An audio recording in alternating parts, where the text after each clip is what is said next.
new departure. We are going into other territory.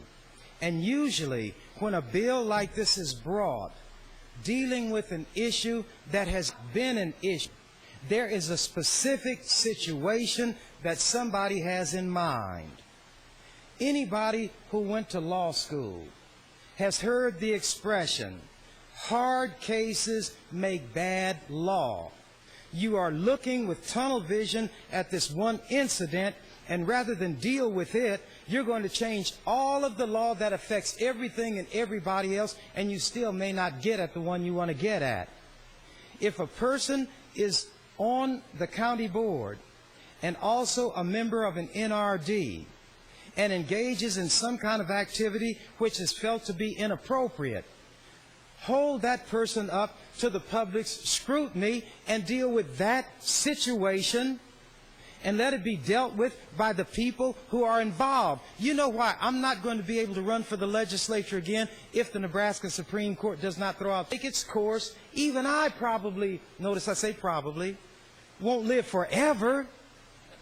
And if I start approaching that, I know that I'm not going to want to spend all of those years in the legislature. But they got so focused on me that they're willing to throw everybody out of the legislature. Knowledge, institutional memory, that it needs to function as one of the three branches of government in this state. The courts have not been affected. The governor or the executive elected to represent the people, their job is to interpret and apply laws enacted by the legislature. The governor does not represent the people. The governor's job under the Constitution is to see that the laws are effectively and efficiently so much. They change the Constitution and will decimate this body of government. But while I'm here, I'm still going to raise these issues that I think go to the integrity of lawmaking. Continue, Senator Chambers. Thank you, Mr. President. Now I'm going to come right back to this issue. We can pass a law, maybe, and say anybody currently serving will not be affected by this law, period. Not allowed to serve out this term in one or both of the offices.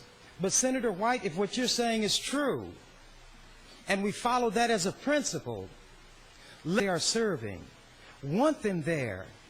I have often said that if people in any part of this state want to send a mule skinner to the legislature, that is their prerogative. If they want to send somebody who does not believe in washing and using deodorant, make it rough on some of us, but that's their prerogative. They are the ones to determine who can best represent them and their interests in this representative assembly. Something happened somewhere that caused this bill to be brought. Every kind of imaginable bill, simply because we have the power and the authority to law. I think the committees don't do enough work in winnowing out these bills. They advance things as favors to people. Then when it gets on the floor, they can't defend it, must deal with these things. And I will deal with whatever comes on the floor that I think I should. And this is one of those issues. Thank you, Mr. President. And Senator White, Senator White, Senator White. Say a certain thing is wrong, it's wrong only because we said it. It was not wrong prior to that. This is why if a criminal statute is enacted, it cannot apply to anything that was done before something, a crime punishable by the state, which was not a crime at the time it was committed. There are other areas dealing with what are called procedures, and I'm not going to get all off into stuff that will lose people, where you're depriving them of any substantive right. And that's a simplification. Senator White dropped his money purse by failing to distinguish between what is appropriate for the legislature to do and what is within the legislature's power to do. I state, we are establishing what we call a principle. We are saying that the bill may have validity because people should not serve in two offices. That is what we're saying. But Senator White says it's appropriate that we say that is our principle, but we don't want to apply it right now to these people, which is our way of saying that The principle is not necessary for them because the evil to be avoided will not be engaged in by them. That's because they're better. So I want to extend that, quote, principle, unquote. If these 6 people are so good, why don't we say, by way of a grandfather principle, anybody currently serving in 2 offices will not be affected by this bill? If somebody is a barber and new rules are adopted governing barbering, do you notice terminology? Grandfather, never grandmother. Because women, minority groups, and other marginalized individuals are never going to be given that special who are enslaved now and their descendants. That's why they like to grandfather it for minority groups.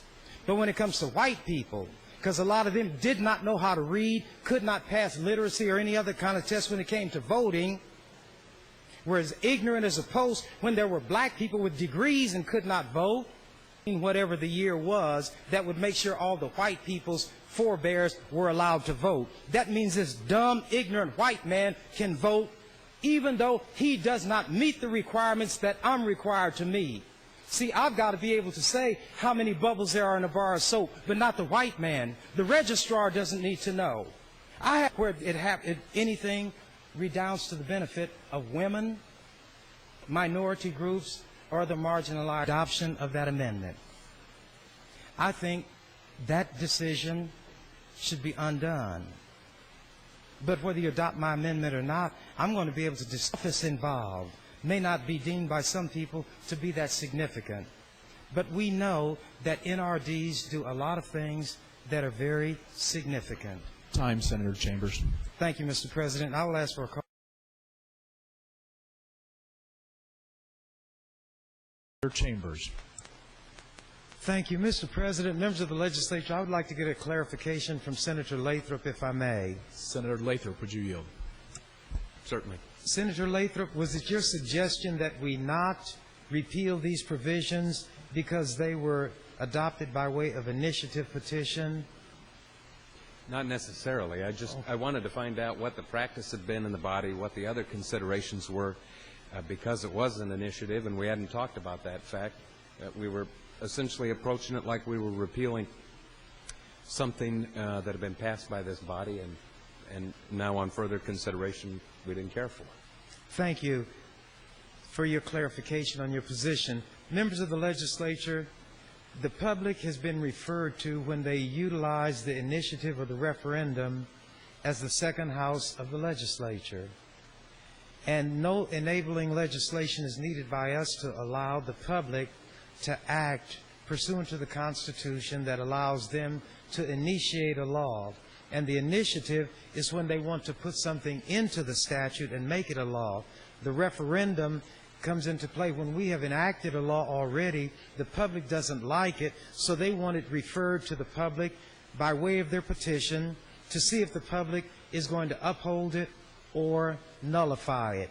If the public wants something we pass is referred to the public by way of an initiative, a referendum petition, and the public votes against that law, then they can repeal it. But the legislature is free to reenact it. Our judgment is not tied to what the public does by way of referendum or initiative. By it being referred to, these practices, as the second house of the legislature, where you have 2 houses, they don't have to walk in lockstep. So I have no difficulty in taking each issue that is before us, whether the public has repealed a statute through referendum or have enacted one through initiative. If the public has acted in a way that I deem to be unwise, my job is not to reflect ignorance. And that's what I tell the people in my district. My job is to go down there, learn as much as I can about an issue, use my best judgment, and if it means going contrary to what you all tell me to do, then your remedy is to put somebody else in office who's going to walk along and do everything you tell them to do. I will tell you all frankly that I know more about these issues than you all do. You all knew that I was going to know more about these issues than you do. That's why you sent me there. But if for any reason you dislike the judgment that I exercise, put somebody else in. When time comes to run for office, for those I have not explained this to, I didn't campaign. When people would send me money, I would write a courteous note and reject it and let them know I don't accept campaign contributions from anybody. I do a weekly program on cable, and when election time comes, I would explain to people, I have no proprietary ownership of this office. It doesn't belong to me. I occupy it as long as you all want me to be here. But I'm not going to beg you to vote for me. I'm not going to ask you for anything. And if after all these years you don't know what I'm about, but you think you do, and you don't like what it is you think you know, vote for somebody else. You're not going to make me unhappy. I'm not going to cry.